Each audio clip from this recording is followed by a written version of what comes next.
제 옆에 사람 인사하겠습니다. 하나님이 당신을 사랑합니다. 나도 당신을 사랑합니다. 예, 서로 사랑만 하다가 주님 만나시기를 바랍니다. 하나님께 참되게 경배 드리는 자들이 영과 진리로 아버지께 경배 드릴 때가 오나니 바로 지금이라. 아버지께서는 이렇게 자기에게 경배 드리는 자들을 찾으시느니라. 하나님은 한 영이시니 그분께 경배 드리는 자들은 반드시 영과 진리로 그분께 경배 드려야 하느니라.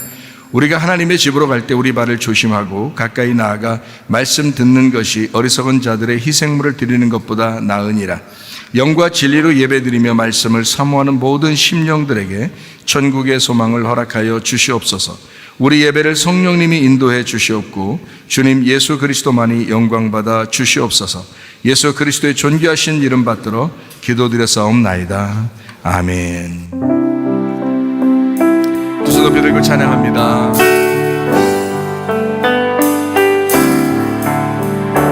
나의 사랑,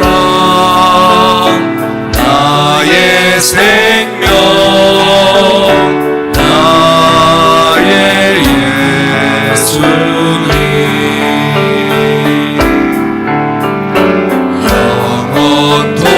영원토록 정성 다해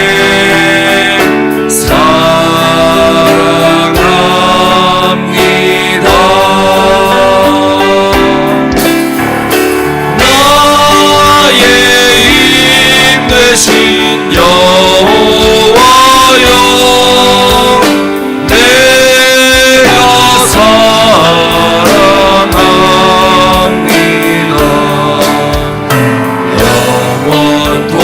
영원토록 정성 다해 사랑합니다.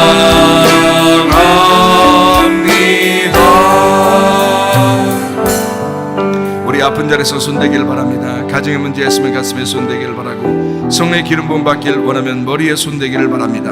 여러분 자신들이 하나님 앞에 간절하게 기도할 때 하나님, 우리 가정의 역사는 아까운 더러운 영들이 다 떠나가게 해주시고 하나님의 성령으로 충만하게 하옵소서. 기도합니다. 우리 하나님 아버지의 사랑과 은혜를 감사를 드립니다. 주의 성령으로 충만케 하시옵소서. 우리 하나님 아버지, 우리의 영과 우리의 마음이 건강하여 하나님 앞에 예배드리다가 주님 만나게 하옵소서. 우리 하나님 아버지, 우리 가정의 역사나는 더러운 귀신들, 그 역사나는 더러운 귀신들이 다 떠나가게 도와주시옵소서. 다같이 찬양합니다.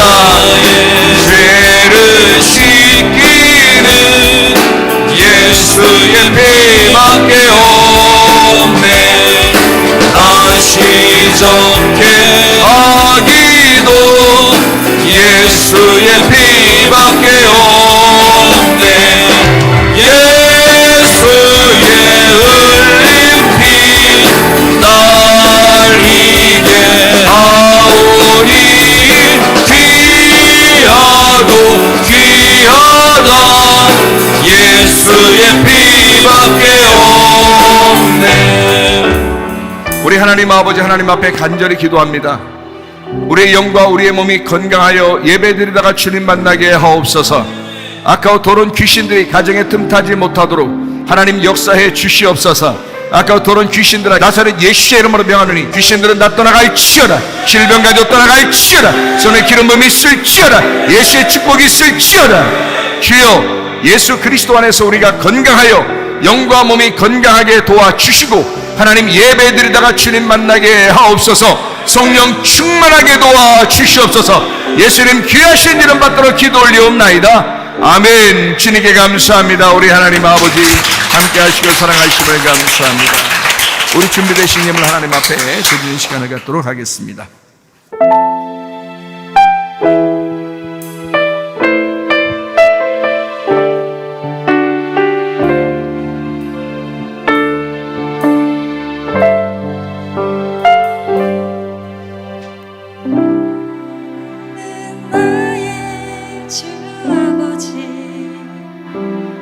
내 영혼을 불밭에 두이시고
다윗의 노래인데 보니까 여자가 하네.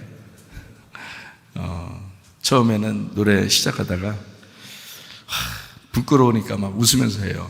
내가 딱 보니까 그래요. 부끄러우니까, 엄청 부끄러우니까. 중간쯤 돼서 좀 괜찮아졌어요. 중간쯤 돼서 좀 그냥 이제 자연스럽게 좀 하게 됐어요. 이제 마지막 끝날 때 되니까 이제 끝났다. 이제 좀만 하면 끝났다. 이러면서 또 웃어요. 느낌이 이게 딱 맞는지 본인은 알 거예요. 이 앞에 서는 게 좀 이렇게 힘든가 봐요. 어떤 사람들한테는 부끄럽기도 하죠. 저도 옛날 같으면 아마 그랬을 거예요. 설교하는 거니까 이렇게 하는 거지, 그렇지 않으면 굉장히 막 힘들잖아요. 이게 다른 사람 앞에 선다는 게. 이게 예배 전에 저한테 와가지고 그러더라고. 막 한숨 푹푹 쉬면서 죽을 것 같다고 이러더라고요. 그러니까 그 마음이 맞죠. 어쨌든 참 아름답게 신앙생활 하고 있고, 또 그렇게 우리 청년들이 주님 사랑하고 교회 사랑하고 그 본향으로 간다는 게, 그 본향이요 사실 교회입니다. 다윗이 그 본향을 생각하는 그 본향이 성전이 있는 그 교회를 말해요. 그러니까 그곳으로 가서 주님을 이제 맞이하는 그런 거죠. 우리 마음속에도 주님을 깊이 사랑한다 그러면 교회를 사랑하는 마음이 여러분 속에 있으셔야 합니다. 주님 사랑, 교회 사랑, 그리고 말씀 사랑, 이렇게 하다가 주님 만나는 거거든요. 그러니까 교회에서 말씀 듣다가 주님을 경험하시기를 바랍니다. 만약에 여러분 주님 오실 때 넌 정말 교회 사랑했느냐라고 물어보시면 어떡하시겠어요? 그냥 내 자존심 세우다가 내 인생, 내가 내 생각대로 살다가 주님께 왔습니다. 그럼 성경에 가르치는 모든 내용은 다 교회를 위한 것이거든요. 그리스도가 구약에서 오신다고 약속한 것은 신약의 그리스도가 와서 목적을 이루시는 주님의 십자가를 지신 것은 교회를 세우기 위해서거든요. 하나님의 피를 흘려 교회를 세우기 위해서인데, 그 교회를 사랑하지 못하다가 천국에 왔다. 어떡하겠어요? 주님 만날 때 여러분이, 주님, 저는 다른 건 못했어요. 다른 건 참 연약하고 부족해서 이 세상 살기도 힘들었어요. 그러나 주님, 제가 주님의 몸 된 교회를 정말 사랑하다가 주님 만나러 왔습니다. 이래야죠. 그게 진짜 그리스도인입니다. 그리스도인은 그리스도의 몸 된 교회를 사랑하는 것입니다. 그렇게 사랑하다가 주님 나라에 가는 거예요. 여러분 자신을 생각하는 것은 교회를 사랑할 때 자신을 더 하나님께서 챙겨주시죠. 감사해요. 기도하겠습니다. 우리가 하나님께서 원하면 그 갚는 것을 미루지 마라. 하나님께서는 어리석은 자들을 기뻐하지 아니하시느니라. 너희 중에서 주께 드릴 예물을 취하되 누구나 자원하는 한결같은 마음이 있는 자는 그것을 주께 드려라. 만군의 여호와가 이르노라, 내게로 돌아와라. 그리하면 나도 너희에게로 돌아가리라. 우리가 어떻게 하여야 돌아가리이까? 이는 그 11조와 봉헌물이라. 내가 참으로 너희에게 말하노니 이 가난한 과부가 다른 모든 사람보다 많이 넣었도다. 나의 하나님이여, 주께서 마음을 감찰하시고 정직을 기뻐하시는 줄을 아나이다. 내가 정직한 마음으로 이 모든 것을 즐거이 드렸사오며 이제 내가 또 여기 있는 주의 백성이 주께 자원하여 드리는 것을 보오니 심히 기쁘도소이다. 우리의 11조와 봉헌물 대신 주 그리스도 예수님과 서원하는 예물들, 감사와 각종 모든 예물을 하나님 앞에 드립니다. 예물 드린 손길들마다 30배, 60배, 100배, 1000배, 만배로 갚아주시기를 소망합니다. 하늘나라 천국에 쌓아질 뿐만 아니라 이 땅에서도 풍성하게 하시사 자자손손까지라도 넉넉하게 주님의 일 하고도 남음이 있도록 복을 내려 주시옵소서. 예수 그리스도의 거룩하신 이름 안에서 기도드렸사옵나이다. 아멘. 주님께 감사합니다.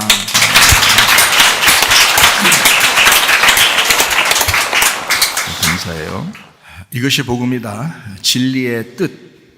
요한복음 18장 37절 38절의 말씀입니다.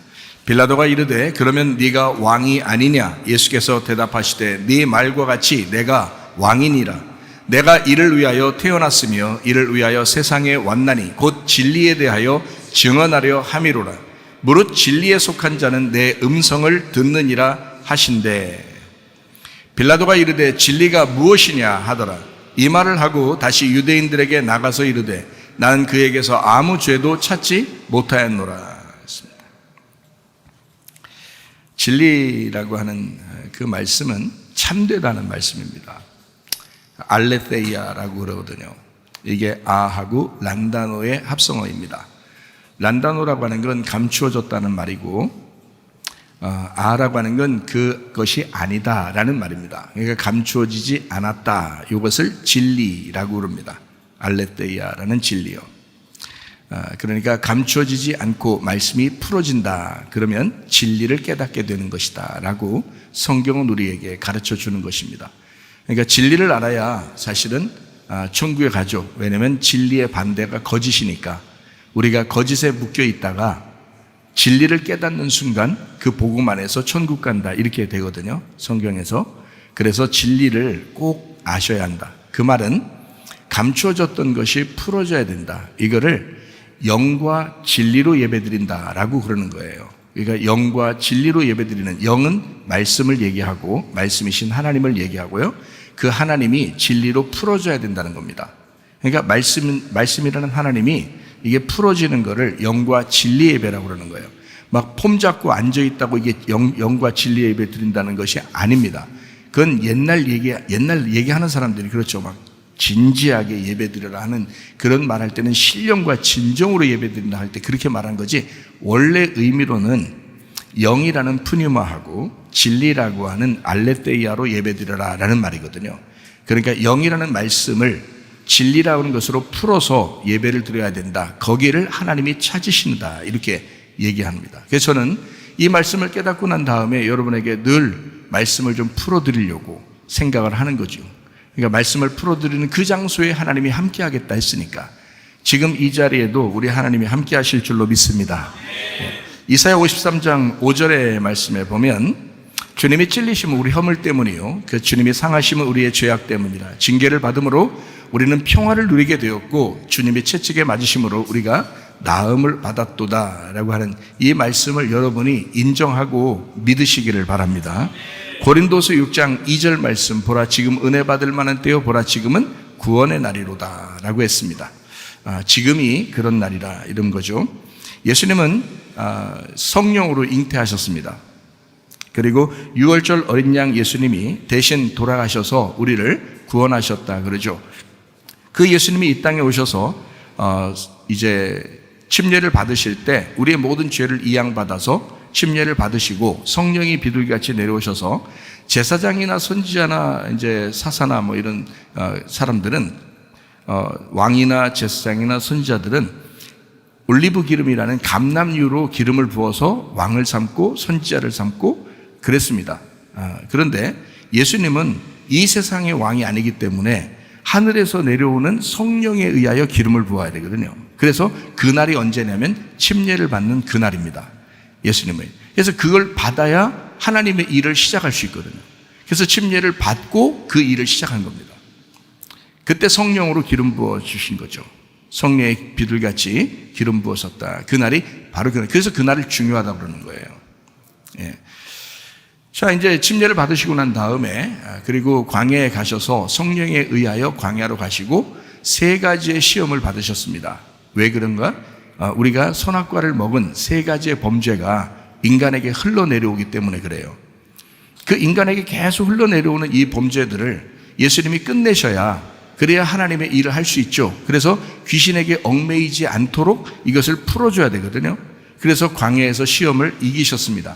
그리고 이제 나가서 천국 복음을 증거하실 때 귀신이 떠나고 질병이 고쳐지고 복음을 이제 전파하는 그런 이제 예수님의 모습을 볼 수가 있죠. 시험을 이기셨기 때문에 그렇습니다. 인간은 시험에 졌지만 예수님은 인간의 시험을 다 이기셨다는 거죠. 예, 그리고서 이제 승리하신 주님께서 더러운 귀신들을 쫓아내고 그리고 질병을 고쳐주고 죽음까지도 영생으로 갚아주시는 그런 주님이시다. 그래서 십자가 못 박혀 돌아가시면서 사망까지 끝내셨다. 요거를 이제 복음이라 이렇게 말을 하는 거예요. 그리고 이제 3일 만에 부활하셨죠. 부활 승천하셔서 성령으로 우리와 함께 하십니다. 자, 이렇게 영으로 우리에게 함께 하신다. 이제 예수님은 그래서 우리는 이 땅에서 육신적으로 태어났지만 영으로 다시 태어나야 된다는 거예요. 그걸 거듭남이라고 말해요. 그러니까 교회 오면서 여러분이 그냥 교회 예배 한번 보러 온다 이렇게 말하면 참 안 되는 거예요. 왜냐하면 여러분, 이 거듭난 사람이 예배를 드리는 거거든요. 그리고 거듭나려고 예배 드리는 거고요. 거듭난다는 건 다시 태어난다는 걸 의미하는데, 이 땅에 태어난 대로 그대로 여러분 인간성 가지고 그대로 예배 드리려고 내일도 똑같이 살아야지 그러려고 예배 드리면 안 된단 말입니다.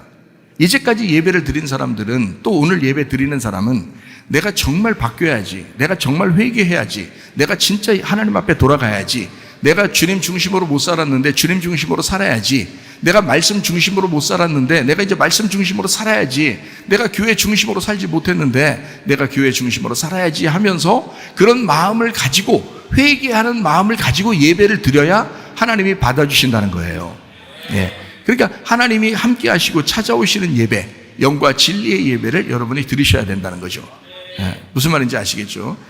근데 사람들은 이제 그냥 예배만 보러 똑같이 인생을 살아려고 해요. 그거 안 된다는 거예요.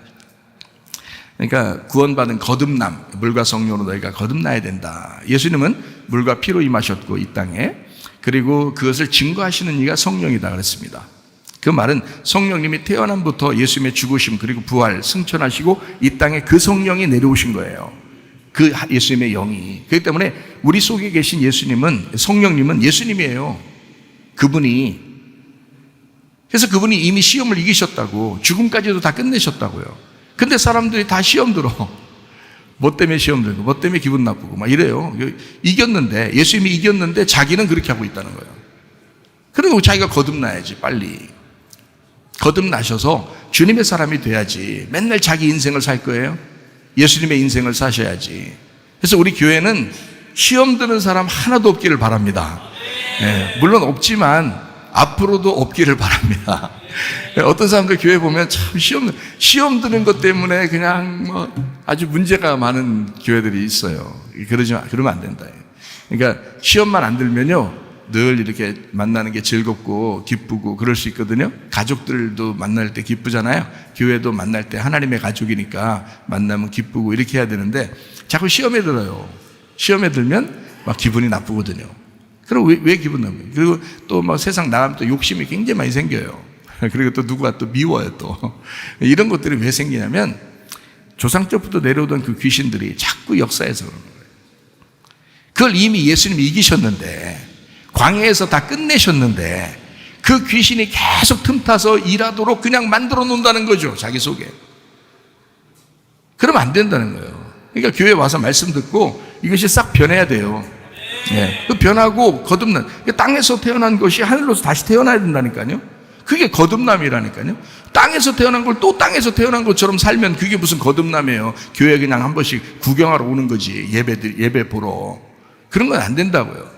예배 드리러 온다는 것은, 영과 진리의 예배를 드린다는 것은 내가 거듭났기 때문에 진리의 말씀으로, 그 양식으로 내가 채워서 그 젖을 먹듯이, 신령한 젖을 먹듯이, 신령한 밥을 먹듯이, 매일의 양식을 먹듯이 그렇게 하면서 자라나는 거예요, 영적으로.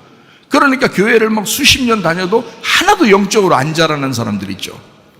똑같은 사람들. 왜 그러냐면 거듭나지 못했거나 거듭났는데 신령한 젖을 사모하지 못해서 그런 거예요. 예. 매일의 양식을 먹지 않기 때문에 그렇습니다. 자기 중심으로 살기 때문에 그런 거예요. 거듭나셔야 합니다. 교회 나왔잖아요. 우리 송문 침례교회 나왔잖아요, 여러분. 그러면 거듭나셔야지. 늘 강조하는 게 거듭남인데, 영적인 침례를 받으셔야지. 영적인 할례를, 마음의 할례를 받으셔야지. 육체를 끊어내야지. 그죠? 그래서 육체는 죽었고 영으로 사는 사람들이 돼야죠. 그게 말씀으로 사는 사람들이거든요. 그게 거듭남이라는 거죠. 늘 강조해도 늘 은혜스러워, 이런 말은요, 왜 그런지 알아요? 자기가 잘 안 되니까 그런 거예요. 그게 잘 안 되면 오늘도 말씀 들으면서 회개하고 또 이렇게 자기 마음을 다시 가다듬고, 그렇지, 내가 이렇게 살아야지 하면서 하면 됩니다. 그러면 계속 회개가 되는 거거든요. 그러니까 오늘이 중요한 거지만, 옛날에 나 회개했어 근데 똑같이 안 돼. 그거는 그 회개가 아니야. 그거는 오늘 회개가 있으셔야 돼요. 오늘 은혜를 받으셔야 되고 오늘 구원을 받으셔야 돼요. 네, 이게 지금 있는 거예요. 보라 지금은 이렇게 돼 있죠. 그래서 우리가 거듭나셔야 되는데 예수님을 마태복음 1장에서는 예수님을 예수라 그러고 임마누엘이라 그래요. 예수님은 우리에게 구원자가 되신다는 거죠. 그 구원자라는 말은 치료자가 되시고 위로자가 되시고 우리를 구원하시는 분이다 이런 말이거든요. 그런 분이 우리와 영원히 함께한다 해서 임마누엘이라 그런 거예요. 임마누엘. 그러니까 지금도 함께 계신다면 저는 그래요. 지금 주님이 저와 함께 하시면 내가 좀 기분 나쁜 일 있어도 다시 가다듬고 다시 회복하고 그래야지 이런 마음을 갖거든요. 주님이 나와 함께 하신다면 이렇게 마음을 가져야 되는데 내 생각을 그 임마누엘 되신 하나님을 자꾸 밀어내면서 자꾸 내 생각만 하고 살면 어떻게 해요? 안 되죠. 그리스도인은 주님의 생각을 많이 하고 임마누엘 되신 하나님과 함께 동행하셔야 합니다. 고린도전서 1장 10절 말씀에 보니까 같은 말을 하고 같은 마음을 품고 같은 뜻을 가져야 된다. 같은 뜻이라고 하는 건 같이 아는 것을 말하는 거예요. 같이 아는 거. 그러니까 우리가 같이 알려고 하잖아요. 같은 말을 하고 같은 마음을 갖고 같이 아는 것을 가져야 된다는 거예요. 네, 이러면은 서로 하나가 되죠. 그럼 분쟁이 일어날 수가 없죠. 마음속에서도 분쟁이 일어날 수가 없죠. 이게 같이 안 되니까, 같은 말이 안 되니까 분쟁이 일어나는 거거든요. 그래서 이것을 다 하나가 되게 하려면 같은 말, 같은 마음, 같은 뜻 이것으로 합해야 된다. 그게 교회도 마찬가지고 가정도 마찬가지예요. 서로 하나가 되는. 히브리서 13장 8절 말씀하니까 예수님이 기름 부음 받으신 메시아인데 이분이 영원히 그리스도시다. 어제나 오늘이나 영원토록 그러하시다. 이분은 그렇게 영원히 그러하시다. 예수가 그리스도가 되신다. 그래서 메시아 그리스도라고 하는 건 기름 부음 받은 자, 구약에 있는 기름 부음 받은 자를 얘기하는데 그분이 이 땅에 오셨잖아요. 그 기름 부음 받았다 왕이거든요. 왕, 선지자, 사사, 제사장 이런 사람들만 이렇게 기름 부음을 받는데 그 기름 부음 받은 게 예수님이거든요. 그러니까 그 기름 부음 받은 우리 예수님이 그리스도시다. 그런 기름 부음 받은 자다. 구약에 있는 다른 사람들은 백성들을 위해서 죽거나 그러지 않죠. 근데 예수님은 자기가 기름 부음 받았으면서 자기가 죽으러 오신다고 예언이 돼 있어요. 그 하나님의 아들이죠. 그분이 죽으면서 그 기름 부음 받은 자가 영원히 우리에게 왕이 되시는 거거든요. 그분이 죽으시면서. 그런 분이 우리와 함께 하시니까 영원히 그러하시다. 그래서 예수가 그리스도다라고 증거하면서 전도를 했거든요. 사도 시대에는. 마태복음 16장에서는 이제 베드로가 그렇게 고백해요. 주는 그리스도시요 살아계신 하나님의 아들이십니다. 그렇겠죠? 너 참 복이 있다. 이렇게 얘기하잖아요. 다른 제자들도 다 그렇게 생각했지만 베드로가 얘기했기 때문에 복이 있다 그런 거예요. 그게 아멘의 축복입니다. 아멘의 축복. 모든 사람들에게 이 말씀들이 아멘 그렇습니다. 그렇군요 라고 하지만 자기가 아멘을 해야 자기에게 축복이 되는 거죠. 네, 이해가 되시겠습니까? 그냥 가만히 있지 말고 자기에게 아멘이 되시라 이 말이야. 이 말씀들이 여러분에게 아멘이 되면 그게 축복으로 간다고요. 다른 제자들도 똑같이 주는 그리스도시요 살아계신 하나님의 아들입니다 라고 말하고 싶었지만 베드로가 말했기 때문에 베드로가 축복받은 거예요. 그러니까 아멘 해서 그 말씀을 받아들이시라고. 그냥 가만히 있지 말고 그냥 받아들이시라 이 말이에요. 마음속으로만 고백하지 말고 입으로도 고백하셔야 됩니다. 마음에 너희가 믿고 입으로 시인하여 구원받는다 그랬거든요. 마음에 믿으면 너희가 의롭게 되지만 너 의로운 사람이야. 네가 부끄러워서 말도 못하고 그런 거 알아. 네 마음으로 이제 믿었으니까 의롭게 됐어. 근데 입으로 고백해야 구원받는 거야. 이제 이렇게 주님께서는 우리에게 시인하기를 원하죠. 왜냐하면 마음에 너희가 믿은 것을 입으로 고백함으로써 행함이 되는 거거든요. 그래서 행함이 없는 믿음은 너 가짜가 될 수 있어. 잘못하면. 그래서 행함을 통해서 너의 속에 있는 믿음이 진짜가 되거라 라는 말이거든요. 그러니까 마음에 믿고 입으로 시인하여 구원받으시기를 바랍니다. 사도행전 4장 12절에 보니까 예수 그리스도만이 오직 우리에게 구원자가 되신다라고 말씀합니다. 누가복음 2장 10절의 말씀에 보면요. 천사가 이르되 무서워하지 마라. 보라 내가 온 백성에게 미칠 큰 기쁨의 좋은 소식을 너희에게 전하노라 그랬습니다.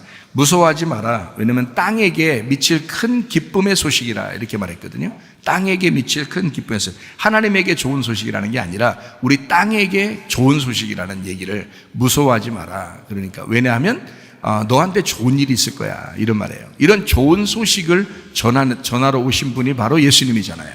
그러니까 복음이라고요. 복음이라는 게 좋은 소식이라는 단어거든요. 그러니까 좋은 소식을 전하기 위해서 예수님이 오셨다고요.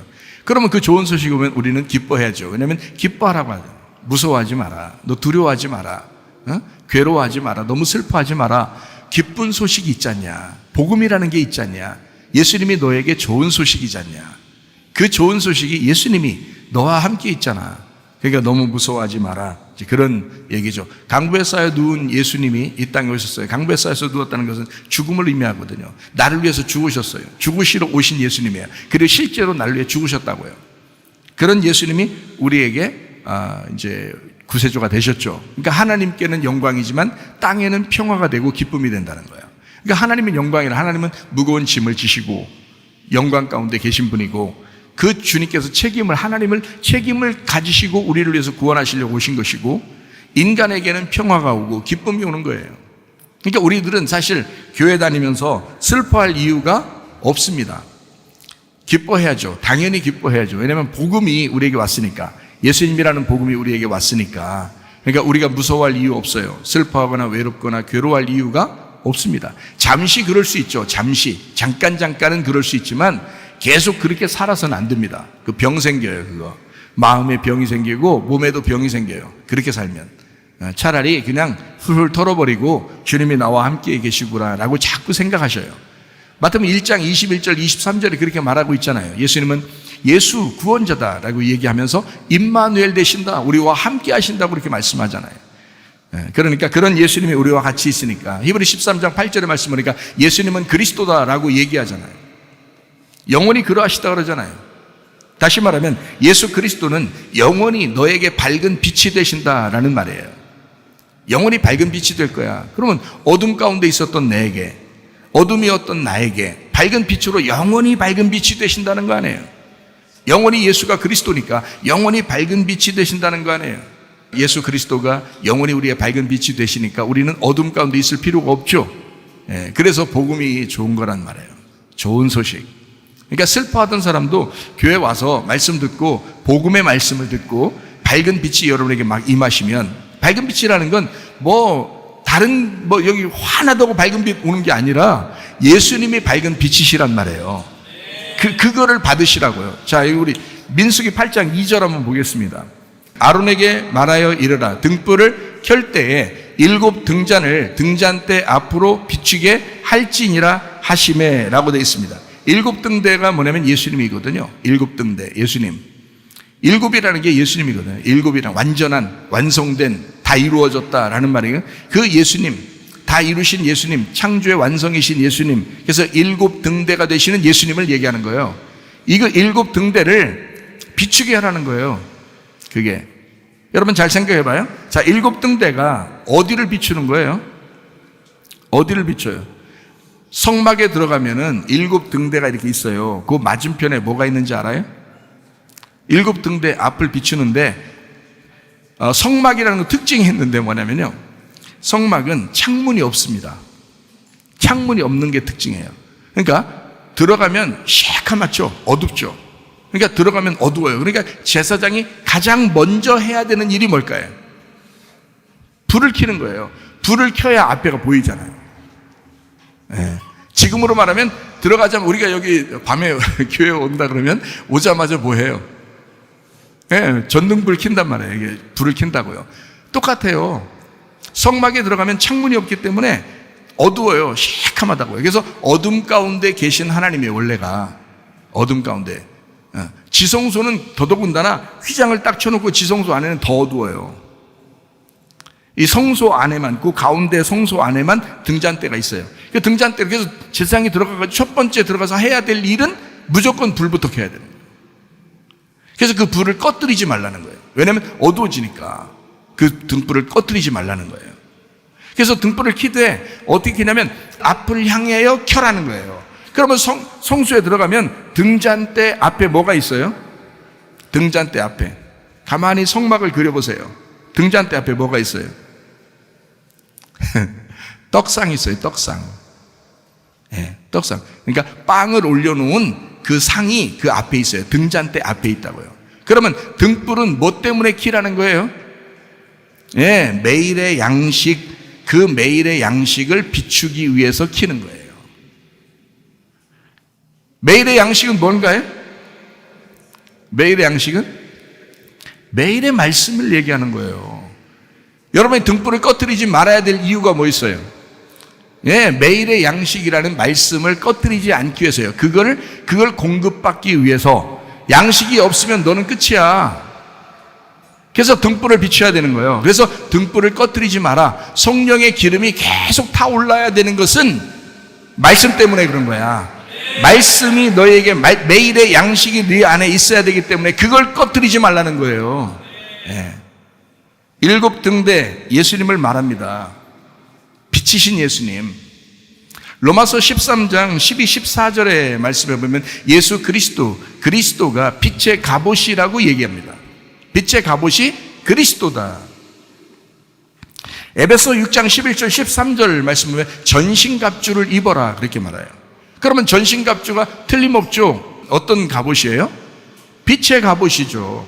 전신갑주는 빛의 갑옷을 얘기하는 거예요. 전신갑주는 말씀으로 입는 거예요. 머리끝에서 발끝까지 말씀으로 무장하는 걸 말합니다. 그게 전신갑주예요. 그런데 그걸 빛의 갑옷이라고 얘기한다고요. 자, 생각해봐요. 신부가, 요한계시록 보면 신부가 뭐 입고 예수님을 따라서 전쟁에 나가요? 전쟁에 나가시는 예수님을 따라 백마 타고 나가시는 예수님을 따라서 신부들이 옷을 입고 막 따라 나가요.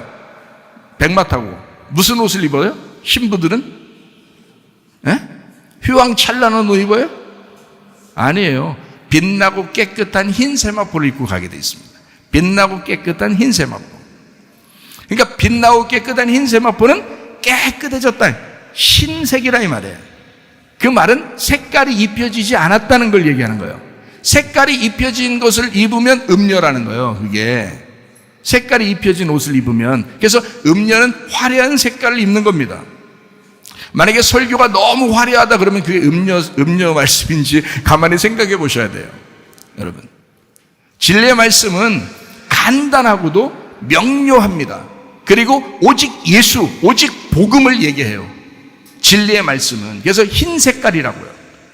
그러니까 신부는 어떤 옷을 입어야 되느냐? 진리의 옷을 입으셔야 돼.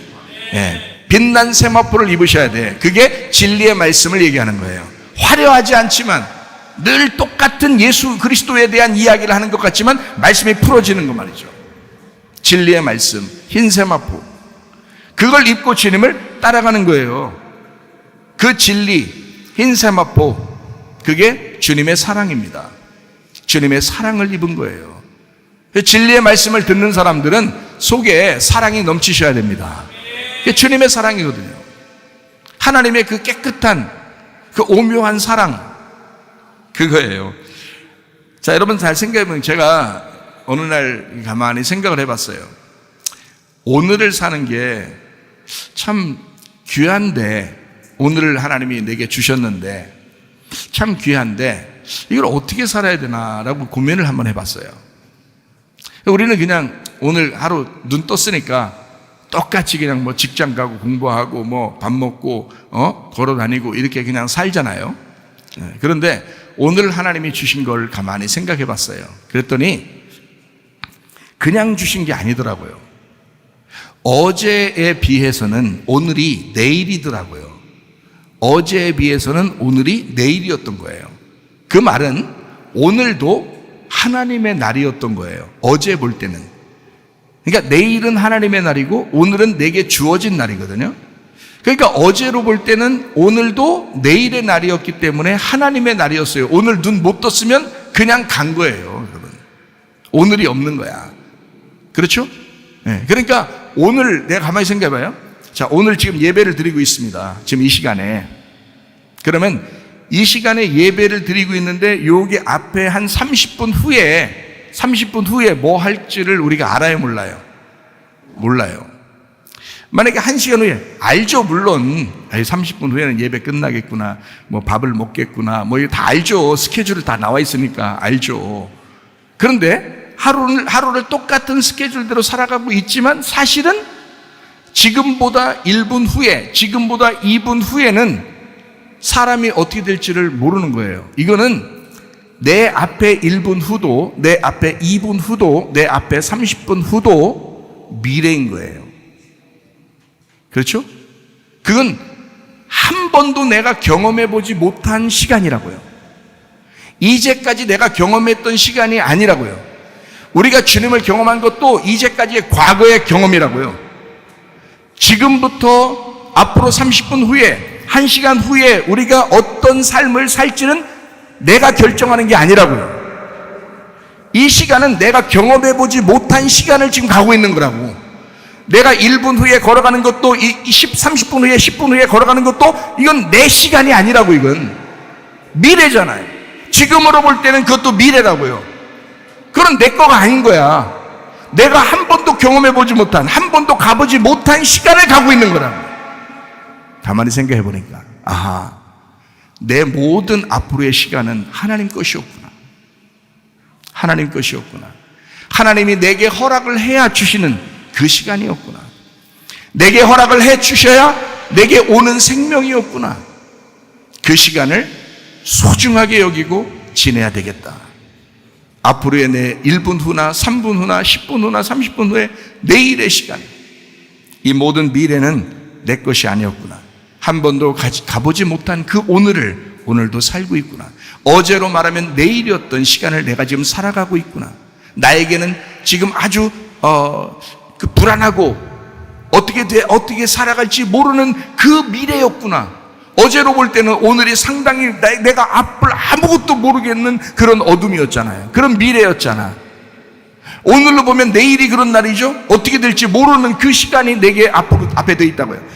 지금부터 1시간 후가 나에게는 사실 모르는 시간이라고요.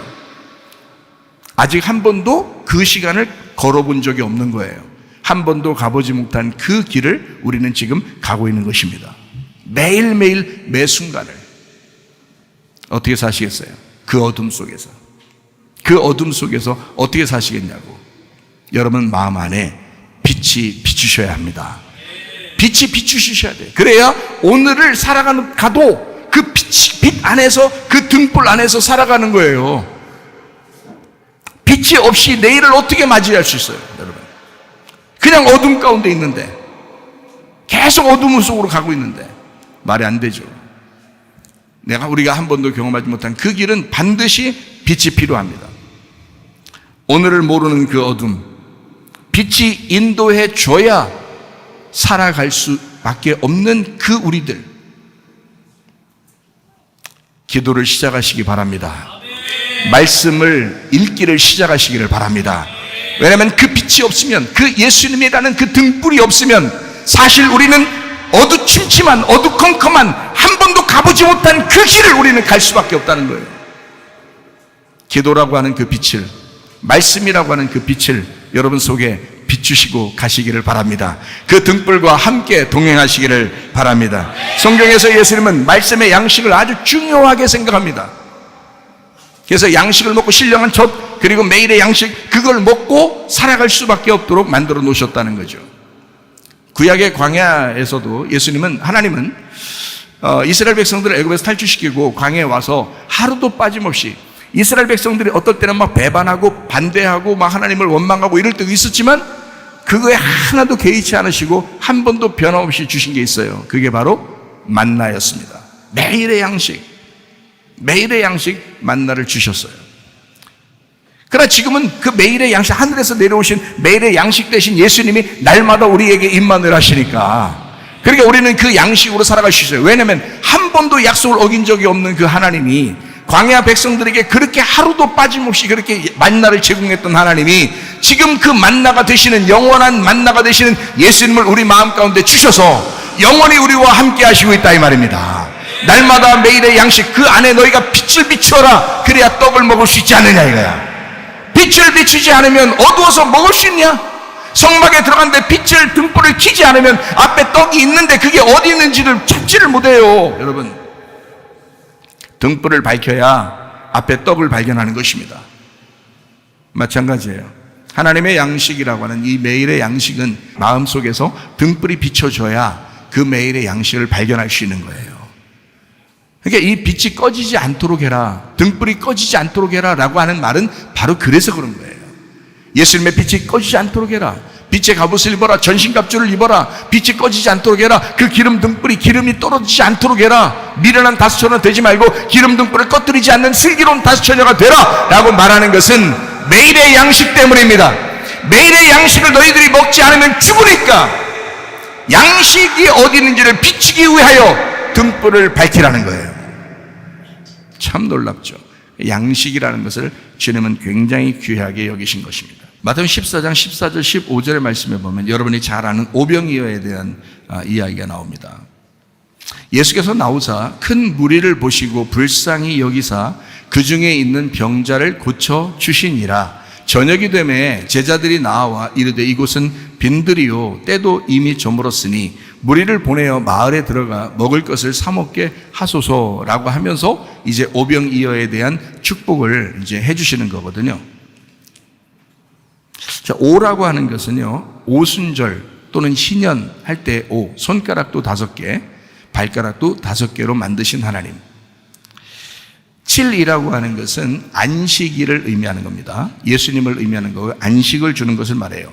7이라고 하는 것은 8을 향해 나아간다 해가지고 7은 예수님, 죽으시는 예수님을 말하고 8이라고 하는 것은 부활하시는 예수님을 말합니다. 그래서 7이라고 하는 건 8을 향해서 나가는 거예요. 여기서 보니까 불쌍히 여겼다라고 말했습니다. 불쌍히 여기사 병자를 고쳐주시고 그리고 5,000명을 먹이셨다. 자, 여기 백성들은 희년의 백성들입니다. 5,000명을 먹인다. 50명씩 앉게 해서 5,000명을 먹였다. 이거 다 희년의 백성을 말합니다. 그렇게 먹이고 남은 조각이 12광줄이었다. 유대인 말씀을 성취하시는 장면입니다. 제자들이 나눠줬다고 그랬죠. 제자들이 나눠주는데 제자들 바구니만큼 남은 거예요. 12바구니가. 그 나눠준 사람은 더 많은 것을 갖게 되는 거죠. 주면 사람들이 받아서 먹을 때 그 받은 것만 먹죠. 그런데 이 사람들은 한 바구니씩 받는 거라고요. 나눠준 사람들은 12바구니니까. 자, 이게 이제 오병이어의 축복입니다. 자, 주님께서 어떻게 생각하셨다고요? 사람들을 불쌍히 여겨서 병도 고쳐주시고. 예수님이 여러분 병을 고치실 때 여러분 병 있는 사람들은 이런 말씀들을 잘 생각해 보시면 됩니다. 주님이 나를 불쌍히 여기시겠구나, 주님이 나를 불쌍히 여기겠구나 라고 생각을 하시라고요. 왜냐하면 주님은 병든 자를 굉장히 불쌍히 여기신다는 거예요. 그리고 배고픈 사람을 불쌍히 여긴다는 거죠. 자, 우리 마태복음 15장을 한번 봅니다. 15장 32절부터 한번 보겠어요. 예수께서 제자들을 불러 이르시되 내가 무리를 불쌍히 여기노라. 그들이 나와 함께 있은지 이미 사흘임에 먹을 것이 없도다. 길에서 기진할까 하여 굶겨 보내지 못하겠노라 이렇게 말했거든요. 33절에 제자들이 이르되 광야에서 우리가 어디서 이런 무리가 배부를 만큼 떡을 얻으리까. 제자들 생각할 때도 이게 참 말에 어처구니 없다는 얘기예요. 근데 주님께서는 가능하다고 하는 겁니다. 주님 안에서는 가능하다. 그래서 실제로 여기서 이제 베푼 축복은, 자, 마태복음 14장에는 오병이어의 축복이고요. 마태복음 15장에서는 칠병이어의 축복입니다. 7개의 떡과 그리고 물고기 2마리, 이렇게 칠병이어의 축복이에요. 그러니까 5라고 하는 숫자와 7이라는 숫자는 우리가 아시겠죠, 그죠? 5라고 하는 숫자는 오순절 또는 희년을 의미하는 5이라는 의미를 이야기하지만 7이라고 하는 것은 안식 그리고 완성을 의미하는, 그래서 예수님이 죽으셔야 된다는 것을 의미하는 그런 칠병이어를 말하는 거죠. 자, 오병이어는 떡 5개 하고 물고기 2마리니까 합하면 몇 개예요? 7이 나오죠. 오병이어니까, 그죠? 7이 나옵니다. 그래서 이걸 예수님이라고 얘기하는 거예요. 예수님. 그래서 예수님을 나눠주셨다라는 의미거든요. 자, 그러면 칠병이어는 몇인가요? 7병이어 그러면 몇이죠? 9죠. 복이 9개, 성령의 열매가 9개. 그러면 이 9은 어디를 향해 나가야 돼요? 9 다음이 뭐예요? 10이라는 완전수로 나가는 것입니다. 10이라는. 그러니까 칠병이어 완성을 의미하는데 구복, 성령의 열매, 10을 향해 가는 말씀을 얘기합니다. 손가락 다 피면 몇 개예요? 10개. 발가락 다 피면 몇 개? 10개. 하나님이 그렇게 만드신 이유가 있겠죠? 열이라는 완전수. 성경에는 10계명을 몇 개로 만들었죠? 10계명이니까. 예, 그게 어려운 질문이지만 금방 아시죠? 10계명이니까 10개로 만들었어요. 열이라는 완전수로 만들었다는 거예요. 하나님의 완성을 의미합니다. 자, 여기 마태복음 15장에 나오는 것은 주님께서 어떻게 32절에 보니까 무리를 불쌍히 여겨서 굶겨보내지 못하리라라는 거죠. 불쌍히 여겨서 굶겨보내지 못하리라. 여기에는 자, 마태복음 14장에는 오병이어를 했을 때 5,000명을 먹여요. 마태복음 15장에는 7병이어의 축복을 주시고 4,000명을 먹이십니다. 4,000명을 먹인다는 것은 동서남북을 의미해요. 동서남북, 모든 이방인, 모든 세계를 얘기해요. 모든 세계. 그래서 7병이어를 축복하는 겁니다. 먹이고 남은 조각이 몇 개? 7광주리. 참 놀랍죠? 이방인의 말씀을 성취하는 것입니다. 이방인에게. 그래서 이게 5병이어와 7병이어가 같이 있는 겁니다. 우리 마가복음 2장을 한번 보겠습니다. 마가복음 2장 23절부터 28절까지 말씀을 보니까 안식일에 예수께서 밀밭 사이로 지나가실새 그의 제자들이 길을 열며 이삭을 자르니 바리새인들이 예수께 말하되 보시오 저들이 어찌하여 안식일에 하지 못할 일을 하나이까. 예수께서 이르시되 다윗이 자기와 및 함께한 자들이 먹을 것이 없어 시장할 때에 한 일을 잃지 못하였느냐. 그가 아비아들 대제사장 때에 하나님의 전에 들어가서 제사장 외에는 먹어서는 안 되는 진설병을 먹고 함께한 자들에게도 주지 아니하였느냐. 또 이르시되 안식일이 사람을 위하여 있는 것이요 사람이 안식일을 위하여 있는 것이 아니니 이러므로 인자는 안식일에도 주인이니라 라고 말씀합니다. 이게 이제 사무엘상 21장의 3절부터 6절까지의 다윗과 그의 일행이 빵 5개와 있는 것을 전부 달라고 해서 먹는 그런 이야기가 나와 있는데 그 구약은 특별히 율법에 굉장히 강력한 그 말씀 메시지들이죠. 그 율법이라고 하는 강력한 메시지가 있는데도 다윗은 그렇게 했다는 거예요. 그것을 예수님이 지금 얘기하는 겁니다. 그러니까 지금 여기서는 예수님은 뭘 의미하려고 지금 얘기하는 거냐. 율법보다 배고픔이 더 우선이라는 얘기입니다. 율법보다. 야, 구약에서도 그러지 않았느냐. 다윗이 너희가 그렇게 존경하는 다윗 왕이 그러지 않았냐. 그러면 율법보다 지금 배고픈 게 얼마나 중요한 거냐. 얼마나 지금 우선시해야 되냐. 그 얘기를 지금 하는 거거든요. 마가복음 2장 23절부터 28절까지의 말씀은 뭐 때문에 있는 거냐면 마가복음 2장 21절 22절에 있는 말씀 때문에 나온 것입니다. 자, 뭐라고 나온 거예요? 생배 조각을 낡은 옷에 붙이는 자가 없나니 만일 그렇게 하면 기운 새 것이 낡은 그것을 당겨 헤어짐이 더하게 되느니라. 새 포도주를 낡은 가죽 부대에 넣는 자가 없나니 만일 그렇게 하면 새 포도주가 부대를 터뜨려 포도주와 부대를 버리게 되리라. 오직 새 포도주는 새 부대에 넣느니라 라고 말씀합니다. 자, 이 말씀을 하시고 지금 마가복음 2장 23절부터 이제 쭉 나와 있는 안식일에 이삭 잘라 먹은 얘기를 하는 거거든요. 이삭 잘라 먹은 얘기를 다른 사람들은 야, 제자들이, 주님의 제자들이 왜 안식일을 범하냐. 주는 거나 먹지. 주는 거나 먹으면 이건 안식일 범하는 것이 아닌데 이 사람들이 자기들이 이삭을 따서 뭐 이렇게 옥수수인지 밀이든지 이런 것들 막 따가지고 거기서 막 비벼 먹어야 될 거 아니에요. 껍질채 못 먹으니까 비벼서 먹는 그게 이제 방앗간인 거예요. 비벼 먹는 게. 안식일 날엔 그거 하면 안 되거든요. 가만히 주는 것만 먹어야 되거든요. 그러니까 이걸 비볐다는 얘기야. 비비니까 이게 일이 된 거예요. 그러니까 일하지 말아야 되는데 일을 했다는 거지. 그래서 어떻게 주님의 제자들이 이렇게 안식일도 안 지키냐라고 이런 거죠. 근데 예수님은 거기에다가 뭘 얘기하는 거냐면 예수님이 나와 함께 있으면 다 옳은 거야. 그냥 나와 함께 있으면 괜찮은 거야. 야, 의식이 뭐가 그렇게 중요하냐. 의식이. 예배 순서가 뭐가 그렇게 중요하냐. 그것보다 더 중요한 것은 배고픈 게 더 중요한 거야. 배고픈 게. 그게 항상 우선인 거야. 그러니까 하나님은 먹는 걸 굉장히 중요하게 생각합니다. 여러분, 여기 만약에 설교를 듣고 있는 사람 중에서 배고파서 죽을 지경이다. 근데 진짜 예배 드리다가 설교 듣다가 쓰러질 것 같아. 그럼 얼른 뒤에 가서 먹을 걸 먼저 먹으셔도 됩니다. 예? 그게 우선이니까. 죽으면 안 되잖아. 예배 드리러 왔다가 그냥 갑자기 앉아있다 죽으면 어떻게 안 되죠? 가서 먹을 거 뒤져가지고 냉장고에 뒤져가지고 드시라고요. 괜찮다고요. 그렇게 먹는 게 우선이라 이거야. 배고픈데 어떡하냐 이거야. 배고픈데. 그러니까 이게 어떤 의식보다 더 중요한 것은, 율법보다 더 중요한 것은 배고픔이라는 거죠. 그럼 영적인 것도 마찬가지겠죠. 영적인 것도 우리가 다른 어떠한 것들보다 더 중요한 것은 사실 하나님의 말씀의 양식을 내가 섭취하는 거.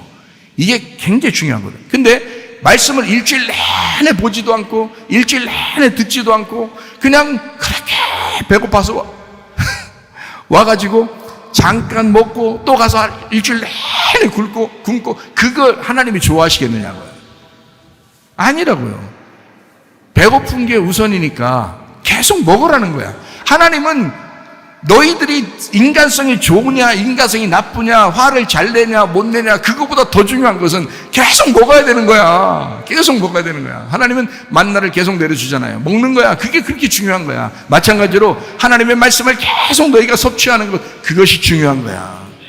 하나님 말씀을 계속 섭취해야 돼. 그걸 사모해야 돼. 말씀을 사모해야 돼. 양식을 계속 먹어야 돼. 그거를 하나님이 그렇게 원하시는 거라고요. 하나님이 그걸 가장 중요하게 생각한다고요, 여러분. 모든 율법보다, 모든 의식보다 가장 중요하게 생각하는 건 너 배고프지? 밥 먹어야 돼. 너 영적으로 배고프지? 말씀 먹어야 돼. 그게 가장 중요한 일이었다고. 예수님의 가장 중요한 일은 바로 그거라고요. 그러니까 일주일 내내 여러분 뭐 하셔야 되겠어? 기도하셔야 합니다. 일주일 내내 뭐 하셔야 되겠어? 말씀을 읽으셔야 합니다. 기도하고 말씀을 읽는 거예요. 빛을 비추라고요. 기름 등불이 꺼지지 않도록 하시라고요. 양식을 먹기 위해서, 그 말씀이 깨달아지기 위해서 여러분 계속 기도와 말씀으로 충만하셔야 합니다. 자, 생배 조각을 낡은 옷에 붙이는 자가 없다 그랬어요. 새천 조각을 낡은 옷에 붙이는 자가 없다. 왜냐하면 서로 헤어지기 때문에 그렇다. 새 옷은 새 것으로, 그죠? 낡은 건 낡은 것으로, 그죠? 그리고 이제 그 22절에 보니까 포도주에 대한 이야기가 나와요. 새 포도주를 낡은 가죽 부대에 넣는 자가 없다. 서로 터뜨린다는 거예요. 네, 새 포도주가 뭐 원리가 어떻게 되는지 뭐 과학적으로 어떤지 우리 그런 걸 따지려고 하는 게 아니라 지금 새 거 가지고 낡은 것에 담지 마라 이런 말이거든요. 그죠? 그러니까 여기서 말하는 21절 22절의 말은 새 천조각과 새 포도주가 같은 겁니다. 그죠? 새 포도주와 새 천조각이 같은 거, 생배조각이 같은 거란 말이에요. 자, 이거를 낡은 옷에 붙이지 마라. 다시 말하면 낡은 가죽 부대 안에 넣지 마라 이거거든요. 자, 그러면 이것이 뭘 의미하는 거냐면 새 천조각은 새 포도주를 말하는 예수님을 말하는 것입니다. 그러면 낡은 옷이라고 하는 것은 낡은 가죽 부대라고 하는 종교 생활을 의미합니다. 율법을 의미하는 거예요.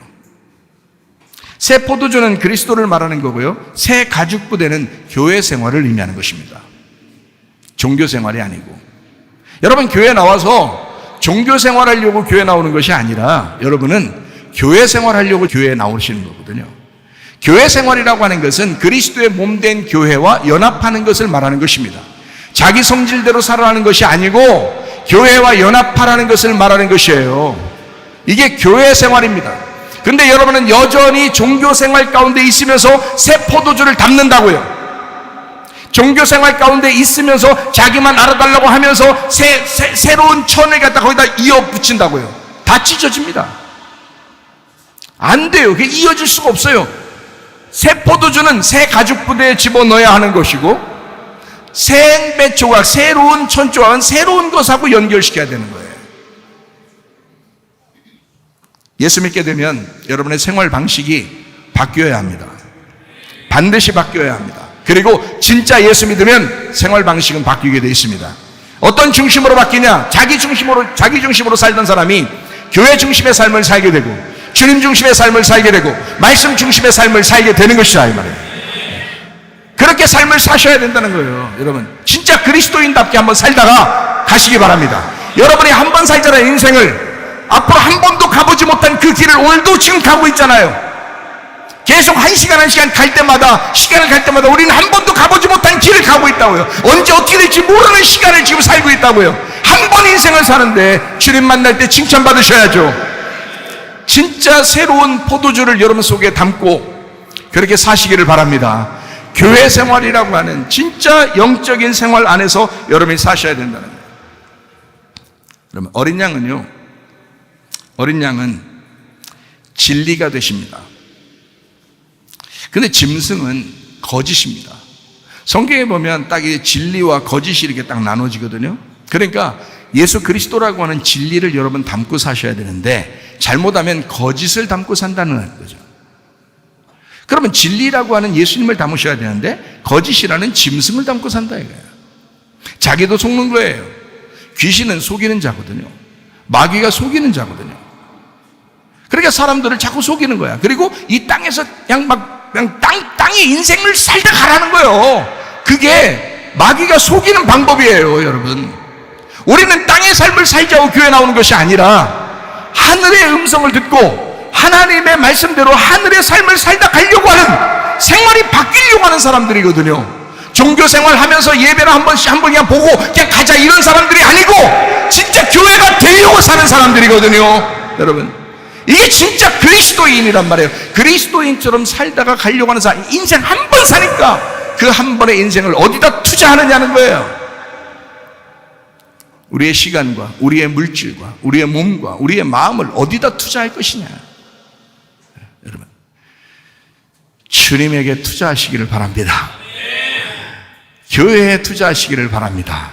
이건 없어지지 않습니다. 하늘나라에서 다 보고 있어요. 여러분 인생을 다 보고 있다고요. 네. 사람들은 속아요. 짐승에게 자기가 속은지도 모르고 그 거짓을 담고 살아요. 진리이신 어린 양 예수 그리스도가 우리의 신랑 되시기를 바랍니다. 그 어린 양 되신 그 진리, 그분을 받아들인 것이 거룩한 신부라고 그래요. 근데 짐승이라고 하는 그 거짓을 받아들인 사람이 뭐냐? 요한계시록에 음녀라 그럽니다. 그러니까 신부는 서로 사랑하는 사람들이죠. 왜냐하면 주님 안에서 진리를 받아들였어요. 진리는 사랑을 가져오거든요. 근데 거짓은 미움을 가져옵니다. 그래서 음녀는 미움이 나와요. 신부는 사랑이 나오는 거고요. 여러분이 신부처럼 사셔야 돼요. 네, 여러분 음녀처럼 살면 안 돼요. 음녀는, 우리의 속에 있는 음녀는 멸망해야 되고요, 우리의 속에 있는 신부가 부활하셔야 합니다. 이해가 되시겠죠? 그러니까 여러분은 난 음녀, 내가 혹시 음녀 아닌가? 나 음녀라고 그래서 목사님이 날 깐 거야, 그런 게 아니고 여러분 속에 음녀와 신부가 같이 살아요. 그러니까 음녀를 죽이고 신부가 부활하도록 하셔야 돼. 그래서 여러분 속에 그러니까 신부로 부활되는 거, 이걸 하늘 소망 가진, 하늘 생명으로 거듭났다 이렇게 말하는 거. 다시 태어났다, 너 음녀였었는데 신부가 되었다 이런 거거든요. 다시 태어나셔야 돼. 구원받은 사람은 어린 양 대신 그 진리를 받아들인 사람이에요. 그 진리는 반드시 사랑을 가져옵니다. 근데 거듭나지 못하면 거짓이라는 짐승을 받아들이는 거예요. 거짓이라는 짐승을. 신부는 진리이신 어린 양을 받아들인 거고요, 음녀는 거짓인 짐승을 받아들였어요. 그래서 속에서 미움이 나오는 거야. 갈라지는 것이 나오는 거야. 분열이 나오는 거야.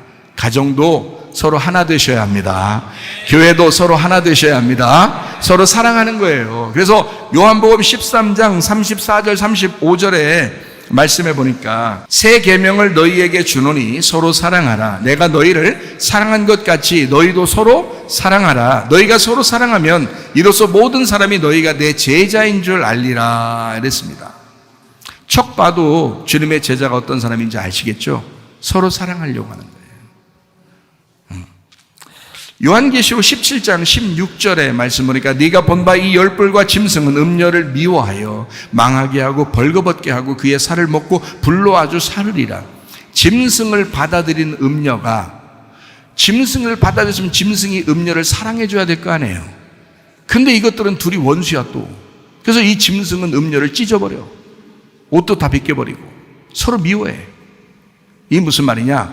짐승이라고 하는 거짓을 받아들이면 사람이 미워하게 돼 있단 말이에요. 여러분 속에 사랑이 있는지, 속에 미움이 있는지를 한번 점검하셔야 돼요. 여러분 속에. 이거 진짜 중요한 겁니다. 왜냐하면 진리가 사랑을 가져왔거든요. 사랑이라는 하나님을 진리가 전달하러 왔거든요. 미움이라는 걸 전달하러 반대로 귀신이 찾아온 거고요. 거짓이 찾아온 거고. 이해가 되시겠어요? 자, 그래서 영을 푸뉴마라고 그러거든요. 근데 성령을 뭐라고 그러냐면 하기오스라고 그래요. 성령을 하기오스 푸뉴마. 그래서 하기오스라고 하는 말이 순결한, 정결한이라는 단어입니다. 깨끗한, 거룩한이라는 단어예요. 하기오스가. 그래서 하기오스 푸뉴마 그러면 성령이라고 그러고요. 여러분, 악한 영 그러잖아요. 악한 영, 더러운 영, 귀신 이렇게 말하는 건 포네로스 푸뉴마 이렇게 말해요. 그러니까 이거 한번 보세요. 여러분이 땅의 사람인지 하늘의 사람인지 금방 나타납니다. 땅의 사람은 포네로스 푸뉴마를 받아들여요. 그리고 하늘의 사람은 하기오스 푸뉴마를 받아들입니다. 그러니까 성령을 받아들인 사람인지 악한 영을 받아들였는지 금방 알아요. 자, 성령이라고 하는 건요, 깨끗한 영을 말합니다. 선한 영을 말합니다. 그래서 성령이라 그러는 거예요. 거룩한, 깨끗한, 정결한 영이다 해서 그거를 하기오스 푸니마 이렇게 말하거든요. 근데 더러운 영이 있어요. 악한 영이 있어요. 자, 마태복음 12장 45절의 말씀입니다. 이에 가서 저보다 더 악한 귀신 7을 데리고 들어가서 거하니 그 사람의 나중 형편이 전보다 더욱 심하게 되느니라. 이 악한 세대가 또한 이렇게 되리라 라고 되어 있습니다. 그래서 악한이라는 것이 포네로스라는 단어고요, 귀신이라는 게 푸뉴마, 영입니다. 그러니까 영이라는 단어는 똑같아요. 성령과 귀신이 똑같아요. 영이란 단어는. 근데 그 앞에 뭐가 붙느냐에 따라서 달라져요. 앞에 거룩한 영이다 할 때는 성령, 하기오스 푸뉴마가 되는 거고요, 악한 귀신, 악한 영이다 할 때는 포네로스 푸뉴마라고 그러는 거예요. 악한 영, 이 포네로스. 그러면 이 포네로스 푸뉴마라고 하는 귀신이라고 하는 악한 영이라고 하는 것은요, 더러운 영입니다. 악한 영, 깨끗하지 못하죠. 왜냐하면 성령이 깨끗한 거니까 반대로 귀신은 더러운 영이라는 얘기죠. 이것은 악한 영이라 그러죠. 무슨 말인지 아시겠죠? 성령이라고 하는 게, 성령은 거룩한 영이니까, 자, 악한 영은 음란한 영을 말하는 거죠. 이해가 되시겠어요? 네. 그러니까 음녀가 음란한 영을 가지고 있다는 거지. 그렇죠? 신부는 거룩한 영을 가지고 있는 거고요. 무슨 말인지 알겠죠? 이게 완전히 구분됩니다. 그래서 이거를 음녀라고 하는 악하고 더러운 영이다 라고 하는 악한 영, 그러니까 악한 귀신이라고 그러죠. 악한 귀신. 그러니까 포네로스 푸니마인데, 이 포네로스라고 하는 게요, 단어를 좀 연구해 보면 참 놀라운 일이 있어요. 포네로스라고 하는 귀신이 악한 귀신이라는데, 이게 포네로스라고 하는 게 아픈, 악한, 병든이라는 단어예요. 병든, 악한, 아픈. 이거 예수님이 나타나면 이 악한 귀신이 떠나가거든요. 그런데 이게 잘 안 나간다고. 왜? 자기가 이해를 못해서, 몰라서, 내 백성이 지식이 없어서 망하는 거예요.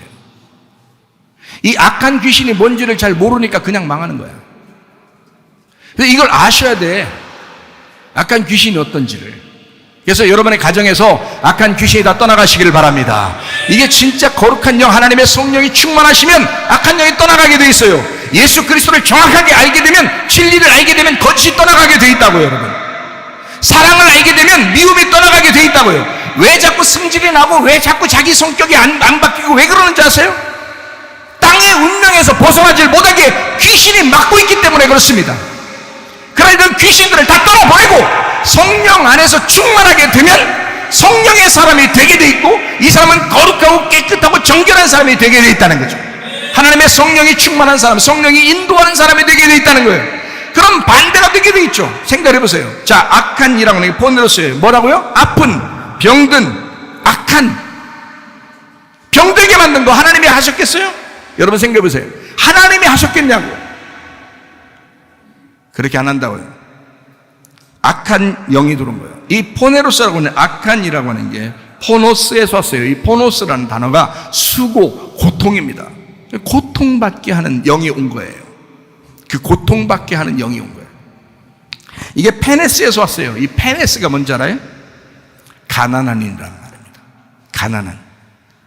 뭐 심령이 가난하면 총기적이 그 말이 아니고요. 이게 가난하게 진짜 가난하게 만드는 걸 얘기하는 겁니다. 그래서 여러분, 악한 귀신이 여러분 가정에 들어오면요, 병을 일으킵니다. 그리고 가난하게 만듭니다. 이 두 가지가 동시에 들어오면 이건 다 무조건 귀신이 들어오는 거예요. 여러분, 이건 악한 귀신은 그렇게 하도록 명령받아서 일하는 것들이 귀신이란 말이에요. 악한 귀신. 여러분의 가정에서 떠나보내시기를 바랍니다. 지긋지긋하게 이런 귀신이 안 나가는 것처럼 하는 이유는 여러분 땅의 운명에서 벗어나지 못하기 때문에 그래요. 땅의 운명에서 벗어나셔야 합니다. 하나님의 성령으로 충만하셔야 합니다. 하나님의 말씀, 그리고 기도하는 거, 여러분 기도와 말씀을 그 등불을 꺼치지 않는 것을 매일 이제 시작하시라 이 말이에요. 여러분 이제는 더 이상 뒤로 미룰 수가 없습니다. 아까워 더러운 영에게 여러분 가정을 내주지 말란 말입니다. 아까워 더러운 영에게 여러분 몸을 내주지 말란 말입니다. 여러분 아까워 더러운 영에게 여러분의 가난을 내주지 말란 말입니다. 여러분 그리스도 예수 안에서 잘 돼야 됩니다. 건강하셔야 합니다. 그리스도 예수의 축복을 받으셔야 합니다. 요한복음 18장 37절 38절의 말씀입니다. 빌라도가 이르되 그러면 네가 왕이 아니냐? 예수께서 대답하시되 네 말과 같이 내가 왕이니라. 내가 이를 위하여 태어났으며 이를 위하여 세상에 왔나니 곧 진리에 대하여 증언하려 함이로라. 무릇 진리에 속한 자는 내 음성을 듣느니라 하신대. 빌라도가 이르되 진리가 뭐냐? 진리가 무엇이냐? 이 말을 하고 다시 유대인들에게 나가서 이르되 나는 그에게서 아무 죄도 찾지 못하였느라. 진리가 무엇이냐? 요한복음 18장에 진리가 무엇이냐라고 빌라도가 질문했습니다. 여러분도 뭐라고 질문하시겠어요? 여러분 주님을 만나요. 뭐라고 진리가 무엇입니까 주님? 뭐라고 질문하시겠어요? 그랬더니 그 질문에 대답하지 않습니다 주님께서. 그리고 자기의 몸으로 직접 보여줍니다. 그게 요한복음 19장입니다 요한복음 19장에 자기가 죽음으로써 그 진리를 나타내는 거예요. 자기의 죽음으로써 그 진리를 벗겨내 주는 겁니다. 그게 진리라고 하는 것이기 때문에 그래요. 진리는 말로 진리하는 게 아니라 그 몸으로 경험하고 그 몸으로 찢어서 보여주는 걸 얘기하는 거예요. 그게 진리라고 하는 것입니다. 예수님의 죽으심이 곧 진리입니다. 한마디로 하나님의 사랑인 거예요. 그 진리는 하나님의 사랑이었다. 진리의 주님은 사랑하러 오셨습니다. 여러분을 사랑하러 오셨습니다. 그 주님이 우리를 사랑한다고 하는 거예요. 내가 너를 극진히 사랑한다. 나의 죽음으로 그 진리를 보여주었다. 나는 너희를 정말 사랑한다. 내 양식을 먹어라. 내 품에 있어라. 나는 절대 너를 포기하지 않을 것이다. 나는 절대 너를 포기하지 않을 것이다. 하나님은 사랑이십니다. 그 진리가 사랑이기 때문입니다. 우리 찬양하겠습니다.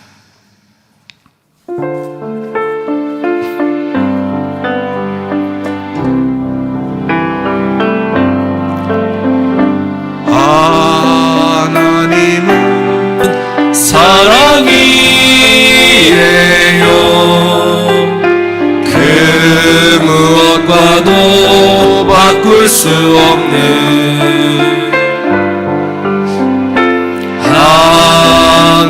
하나님은 사랑이에요. 크고 비밀한 사랑. 내가 쓰러져 슬퍼올 때도 하나님은 함께 하세요.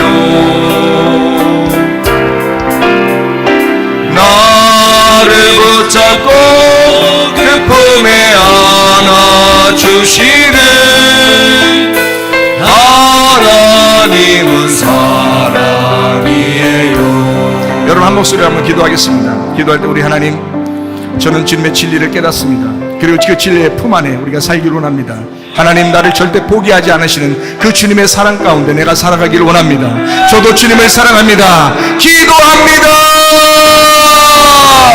우리 하나님 아버지의 사랑과 은혜를 감사를 드립니다. 하나님 아버지, 진실로 주님은 우리에게 진리가 되셨으며 우리에게 하나님의 사랑을 전달하러 오신 하나님의 절대 주권자이신 사랑임을 깨닫습니다. 하나님 아버지, 주의 사랑 가운데서 살게 도와 주시옵소서. 다 같이 다 찬양합니다. 내가 쓰러져 슬퍼울 때도 하나님은 함께 하세요. 나를 붙잡고 그 품에 안아주시는 하나님은 사랑이에요. 주님께서 너를 복주시고 너를 지키시기를 원하며 주님께서 그분의 얼굴을 내게로 향하여서 내게 은혜 베푸시기를 원하고 주님께서 그분의 얼굴을 내게로 향하여서 내게 평강 주시기를 원하노라. 이제는 우리 주 예수 그리스도의 은혜와 하나님의 사랑과 성령의 교통하심이 교회와 가정에 영원토록 함께할 지어다. 아멘. 주여 감사합니다. 우리 하나님 인도하시고 사랑하시면 감사합니다. 아버지 도와주시옵소서.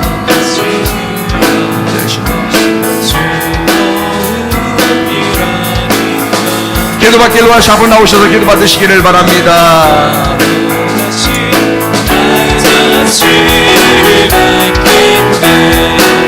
날마다 주님 따라가리